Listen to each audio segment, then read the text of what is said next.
Have you ever been left confused after doing everything right in a relationship, only to be ghosted, emotionally drained, or used like a pawn on someone else's chessboard?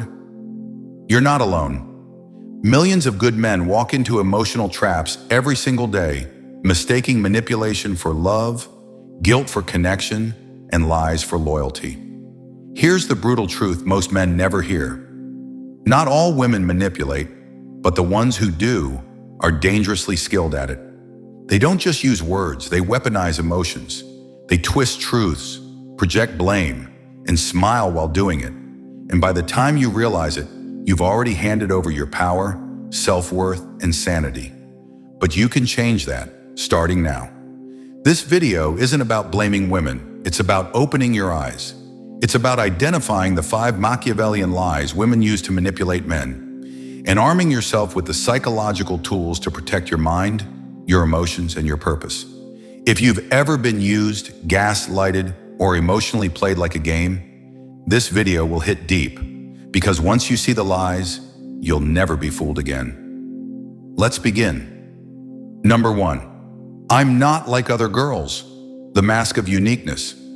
When a woman tells you, I'm not like other girls, take a moment to pause and observe, not believe. This is one of the oldest Machiavellian lies in the playbook. It's a preemptive manipulation aimed at disarming your skepticism. She knows men are tired of drama, deceit, and games. So she tells you she's different, not to prove it, but to skip the process of earning your trust. This isn't just about words, it's psychology. According to Robert Cialdini's principle of social proof, when someone claims uniqueness, it often creates immediate attraction and interest.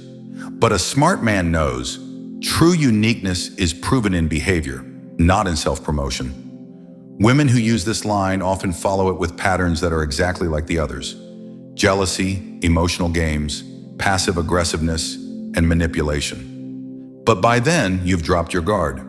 You gave her a VIP pass to your heart, your time, and your mind. Real uniqueness doesn't need a microphone. It shows up in how she listens, how she respects your boundaries, and how she handles conflict. Don't fall for the performance. When she says she's not like other girls, observe with clarity. Watch her actions, watch her patterns, watch her energy. Because if she has to say she's different, she probably isn't. Number 2, I'm fine, the emotional landmine. Few words are as dangerous as the silent dagger hidden in I'm fine. It sounds harmless, but it's code for a mind game. What she's really saying is, you should already know what's wrong, and you're failing for not reading my mind. This tactic triggers guilt, uncertainty, and emotional compliance. And it works because you care. This isn't open communication. It's emotional warfare. Psychologically, this is known as emotional withdrawal. Instead of expressing a problem, she uses silence, cold behavior, and vagueness to force a reaction out of you. You scramble to fix something you don't understand. You beg, you apologize, you chase, and with each step, you give her more control. The tragic part? She feels power, and you feel confused. This kind of manipulation is Machiavellian at its core, controlling without appearing controlling, punishing without openly saying so. A high-value man doesn't fall for it. When a woman says, I'm fine, but her energy screams otherwise, don't play detective. Ask her to speak directly. If she refuses, walk away from the emotional hostage negotiation. You're not responsible for decoding unspoken emotions. In a healthy dynamic, problems are discussed, not weaponized. So when I'm fine feels like a trap, it probably is. Step back, breathe, and remember, clarity is respect. Anything less is manipulation. Number 3, you're too sensitive. The gaslighting game. You're too sensitive. That line doesn't clarify, it invalidates. It tells you that your emotions aren't real, your reaction isn't justified, and your reality is flawed. This is classic gaslighting, and it's a favorite tactic of manipulative women. Why? Because it shifts blame. You express hurt, and instead of addressing the behavior, she flips the script. making you the problem for even feeling hurt. Psychologist Robin Stern calls this the gaslight effect, where your emotions are slowly dismantled until you start doubting yourself.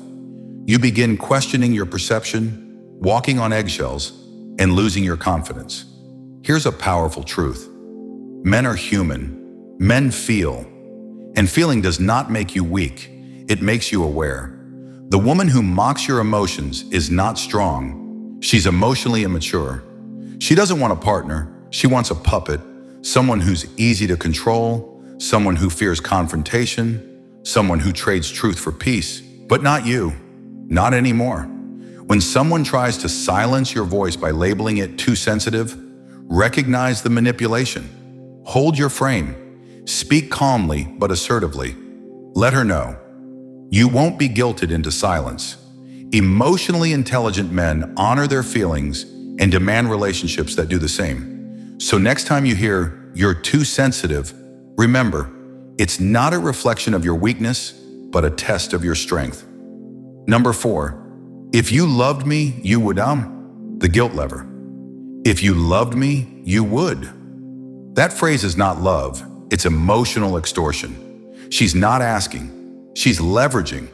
She wants something, control, compliance, submission. And instead of making a healthy request, she attaches it to your love. It's a weaponized condition, and if you're not careful, you'll find yourself doing things not because they feel right, but because you're terrified of being seen as unloving. This is not love. It's a transaction disguised as affection. Psychologically, this tactic triggers your attachment system. It confuses care with obligation. You start thinking, maybe she's right. Maybe I don't love her enough. So you sacrifice, you bend, you break your own values, and she wins. Not your heart, but your obedience. True love respects freedom. A woman who truly loves you would never demand you prove your love through manipulation. She would express, not pressure. She would ask, not guilt. When a woman says, "If you love me, you would," pause, ask yourself, does this request honor who I am? Or is it about control? Draw your boundary with dignity. A high-value man gives love freely, but never at the expense of his principles. Remember this, love that comes with conditions is not love. It's control wearing a pretty face. Don't fall for it. Number 5, my ex was crazy, the redirection trap. The moment she says, my ex was crazy, don't feel sympathy, feel cautious.